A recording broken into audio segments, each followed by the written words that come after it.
जय नारायण बच्चों। आज हम लोग कार्यालयी हिंदी एवं रचनात्मक लेखन के अंतर्गत नए और अप्रत्याशित विषयों पर लेखन को समझेंगे। बच्चों, नए और अप्रत्याशित विषयों पर लेखन क्या है? नए और अप्रत्याशित विषयों पर लेखन कम समय में अपने विचारों को संकलित कर उन्हें सुंदर और सुघड़ ढंग से अभिव्यक्त करने की चुनौती है। आपने आज सुबह का अखबार देखा होगा। पूरा ना भी देखा हो तो कम से कम खास खास खबरों पर एक नज़र दौड़ाई होगी।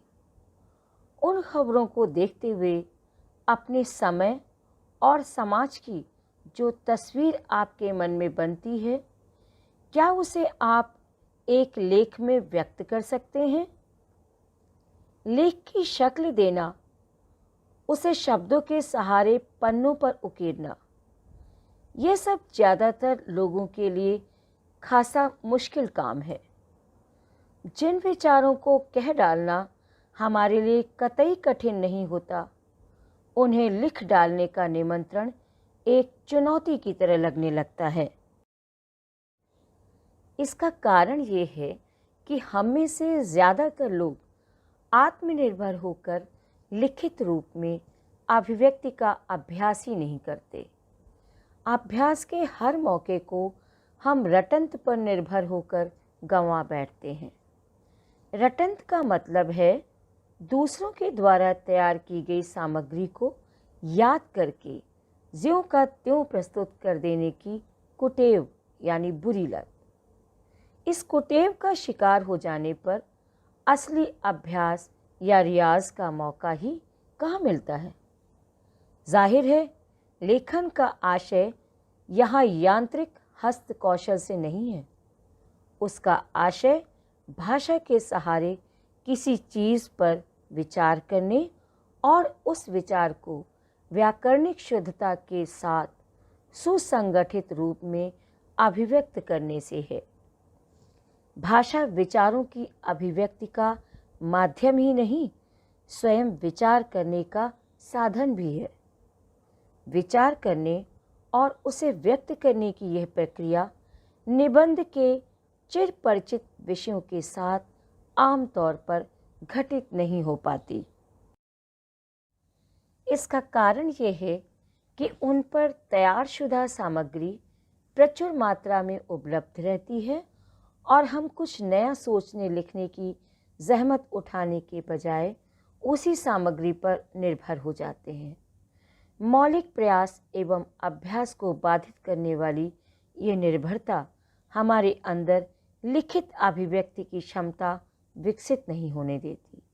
इसलिए ये बहुत ज़रूरी है कि हम निबंध के परंपरागत विषयों को छोड़कर नए तरह के विषयों पर लिखने का अभ्यास करें।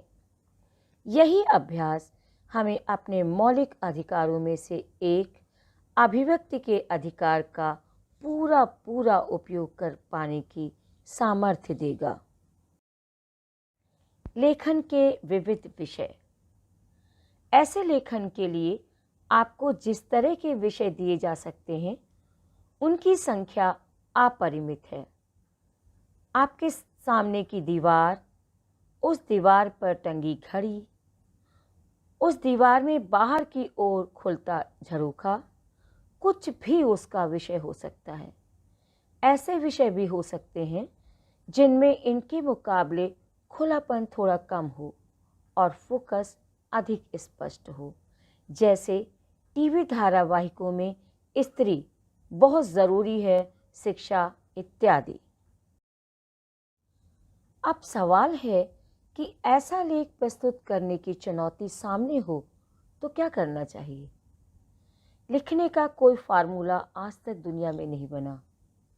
अगर फार्मूला होता तो कंप्यूटर हमारे मुकाबले बेहतर लेखक साबित हो सकता था।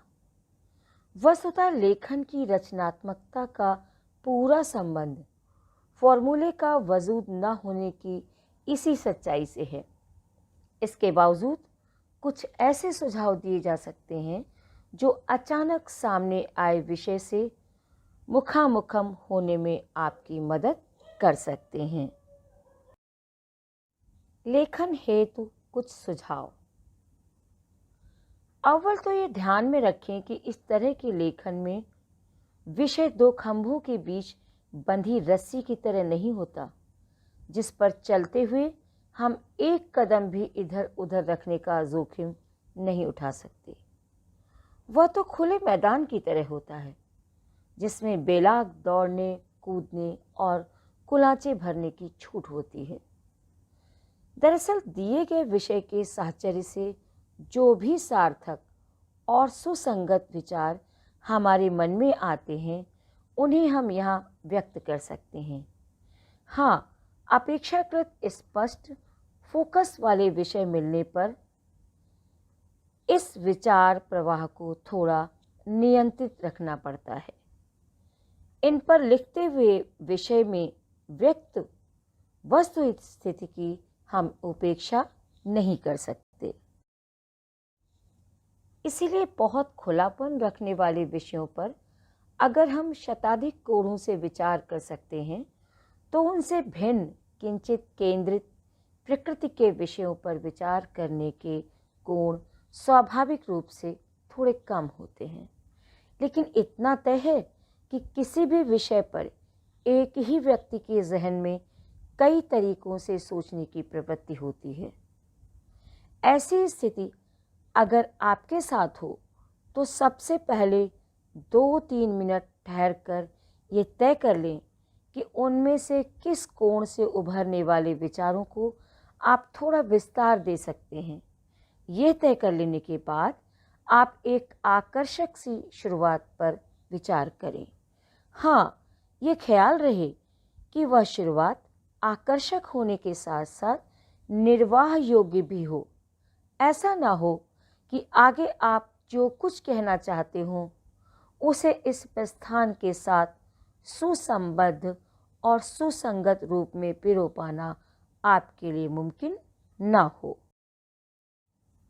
सुसंबद्धता और सुसंगति को और बेहतर तरीके से समझने के लिए एक मोटा उदाहरण दिया जा सकता है। मान लीजिए मौसम की चर्चा करते करते आप एकाएक राजनीति पर बात करने लगे और ऐसा करने का कोई ठोस आधार या कारण, मसलन समानता के आधार पर कोई व्यंग्य करना या इन दोनों का कोई पारस्परिक प्रभाव रेखांकित करना प्रकट न हो, तो आपकी बातों में संबंधता का अभाव दिखेगा। इसी तरह मौसम की चर्चा करते हुए आप किसी खास दिन, समय और स्थान के मौसम को एक बार खुशगवार बताएं और दूसरी बार उबाऊ, तो आपकी बातें असंगत जान पड़ेंगी। आप अपनी कही हुई बात को इस तरह खुद ही झुठला दें तो कौन आपको पढ़ना चाहेगा। इसलिए लेख, चाहे वह संस्मरणात्मक हो, रेखा चित्रात्मक हो अथवा वैचारिक, उसकी सुसंबद्धता और सुसंगति के प्रति हर लेखक को सचेत होना चाहिए। वैसे हमारे सोचने की प्रक्रिया स्वाभाविक रूप से इन गुणों को धारण करती ही है, फिर भी सचेत न रहने पर संभव है ये गुण कहीं कहीं गायब हो जाए। सामान्यतः निबंधों में या आलेखों या प्रश्नोत्तरों में जहाँ मैं शैली का प्रयोग वर्जित होता है, वहीं इस तरह के लेखन में मैं की आवाजाही बेरोक टोक चल सकती है। यह विषय की प्रकृति में ही निहित होता है कि लेख में व्यक्त विचारों में आत्मनिष्ठता और लेखक के व्यक्तित्व की छाप होगी। इसलिए अन्यत्र वस्तुनिष्ठता के आग्रह से मैं शैली को भले ही ठीक न माना जाता हो, यहाँ उस पर कोई प्रतिबंध नहीं होता।